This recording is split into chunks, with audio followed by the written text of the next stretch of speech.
हिंदू मुसलमान भारत पाकिस्तान इसीलिए ही करना पड़ रहा है ताकि लोग इन तमाम नकली मसलों में उलझे रहें। जो असल सवाल है लोगों की ज़िंदगी के, उस पर वो बात ही ना करें, उस पर कोई चर्चा ही ना हो, इसलिए उनको तमाम नकली मुद्दों में उलझा दो। कभी ये बताते हैं ये विदेश की साजिश है, कभी पाकिस्तान का हाथ है, कभी चीन का हाथ है। हम भी जानते हैं कि इस देश में जब लोग 10 से 12 हज़ार में जब उनका गुजारा नहीं होता है, जब महंगाई कदर बढ़ती जा रही है, तब लोग सवाल करेंगे, तब लोग सड़कों पे उतरेंगे और इनके तमाम जो फर्जी वारे हैं ये काम नहीं आएंगे। लोग इनकी असलियत को समझ रहे हैं। आपने देखा कि नोएडा में जिस तरह से एक बड़ा प्रोटेस्ट होता है, FIR भी होती है, NSA भी लगाया जाता है, कुछ लोगों को जेल में भी डाला जाता है, लेकिन उसके बावजूद भी इस देश की सरकार वो काम नहीं कर रही है जो गरीब और मजदूर लोगों के हित में हो। असल में ये बात बस करते हैं राष्ट्र हित, देश हित की। इनके लिए राष्ट्र में कौन है, इनके देश में कौन आता है? इनके देश में मजदूर, इनके देश में गरीब किसान, मेहनतकश आम जनता नहीं आती है। इनके राष्ट्र और देश में इस देश के अंबानी, अडानी, नीरव माल्या, विजय माल्या, नीरव मोदी जैसे लोग आते हैं। अगर आप खुद सोचो, इनके देश में अगर मजदूर आबादी आती तो ये मजदूरों को 1000 से 1500 मजदूरों को जब वो अपनी वेतन बढ़ोतरी की मांग के लिए सड़कों पे उतरे थे, तब उनको ये पकड़ के जेलों में नहीं बंद करते। उनके हक में बोलने के लिए जब जर्नलिस्ट गए थे, जब एक्टिविस्ट गए थे, उनके ऊपर ये NSA जैसा कानून नहीं लगाते। तो आज इस देश में हालात ये है कि जब आप मजदूरों के हक के लिए बोलोगे, जब अपने हक अधिकार के लिए बोलोगे, तो आप राष्ट्र की सुरक्षा के लिए खतरा हो। यानी राष्ट्र की सुरक्षा यानी किसकी सुरक्षा? बड़े बड़े फैक्ट्री मालिकों, बड़े बड़े कैपिटलिस्ट, कंपनी ओनर्स की सुरक्षा के लिए आप खतरा हो।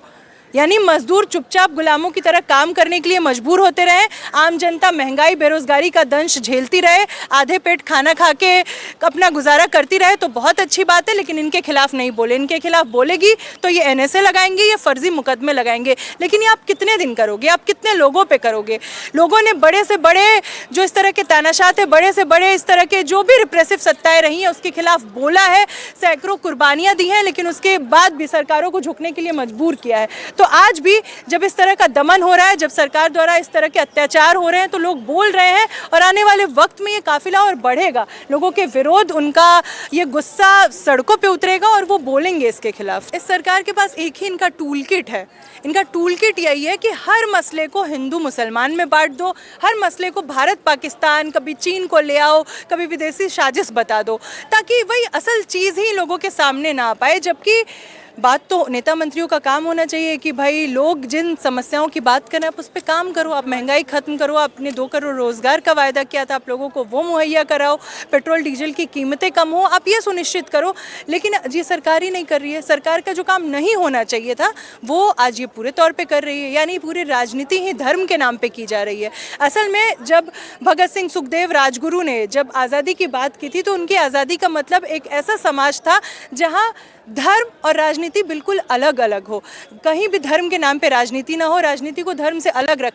देखिए, पहले ही भगत सिंह, सुखदेव, राजगुरु जैसे हमारे जो आदर्श हैं, जो क्रांतिकारी हैं, उन्होंने कहा था कि इस देश के लोगों को जाति और धर्म के झगड़े को छोड़कर सही लड़ाई से नाता जोड़ना पड़ेगा।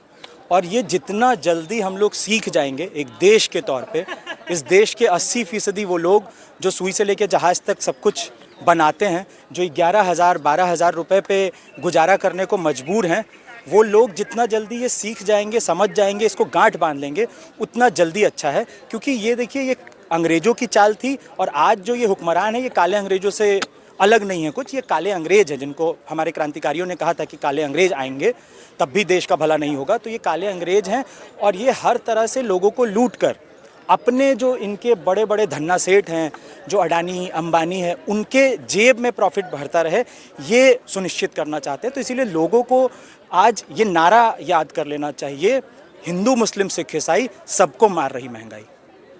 जहाँ पर हमें देखने के लिए मिलता है कि हमारे देश में आर्थिक संकट आ रहा है, क्या लग रहा है कि विश्व गुरु इसी आर्थिक संकट से ही बनेगा?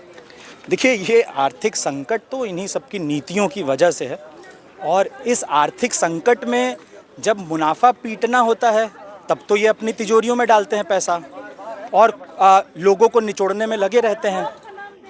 और उसके बाद भी जब ऐसे सिचुएशन आते हैं कि जब इनको वर्ल्ड सिचुएशन, जिसको क्राइसिस ये बोलते हैं, क्राइसिस आता है, तो उसमें भी अपना प्रॉफिट कम ना हो, इसके लिए लोगों पे जो भी बोझ डालना है वो डालने को तैयार रहते हैं। और यही बोझ पिछले 10 दिन में ये जो 4 बार पेट्रोलियम का रेट बढ़ा, यही है वो। जब पेट्रोलियम का रेट कम था इंटरनेशनल मार्केट में, आज ये क्या पूरा मीडिया क्या तर्क दे रहा है कि हाँ इंटरनेशनल मार्केट में देखिए $100 प्रति बैरल है, इसीलिए अब मजबूरी में करना पड़ रहा है, हम लोग बहुत कोशिश कर रहे हैं कम हो जाए, ये हो जाए।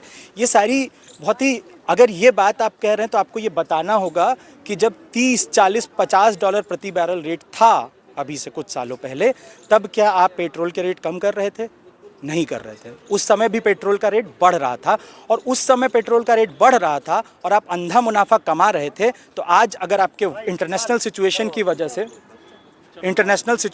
वजह से ये सारा कुछ हो रहा है, तो आपको इस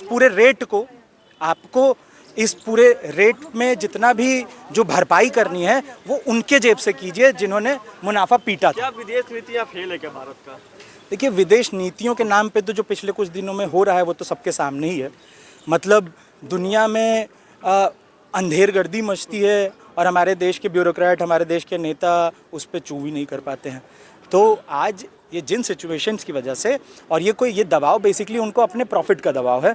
ये इसलिए अमेरिका पे नहीं बोलते हैं क्योंकि इनको एप्स्टीन फाइल से लेके तमाम ऐसी चीज़ों के लिए अपनी गर्दन बचानी है। अडानी पे जो केस है वो दोबारा ना खुले, ये सुनिश्चित करना है। तो इस वजह से ये सारा कुछ कर रहे हैं। में आज के दिन भी लोगों को गैस सिलेंडर नहीं मिल रहा है।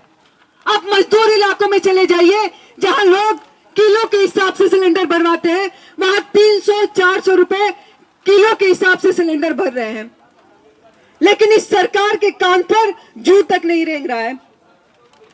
और अभी ये सरकार, जब कुछ दिन पहले अलग अलग राज्यों में चुनाव हो रहे थे, तो इसके नेता मंत्री कितनी बेशर्मी के साथ कह रहे थे कि देश में किसी चीज की कमी नहीं है, पेट्रोल डीजल पर्याप्त मात्रा में है, गैस सिलेंडर पर्याप्त मात्रा में है। और जो लोग ये बात कह रहे हैं कि देश में इसकी कमी है, वो तो एंटी नेशनल है, वो तो देशद्रोह की बात कर रहे हैं। लेकिन जैसे ही चुनाव खत्म होता है, वैसे ही सरकार ये सारी चीजों की जिम्मेदारी लोगों के ऊपर थोप देती है कि भैया अब तुम त्याग करो, अब तुम देश हित में बचत करो। तो ये है इस सरकार की असलियत। आज आम मेहनत कर जनता को लूट रही है। और कैसे इसकी शुरुआत, कोई जैसे सरकार बता रही है कि युद्ध हो रहा है इसकी वजह से ये हो रहा है, इसकी शुरुआत कोई 2-3 महीने पहले नहीं हुई थी।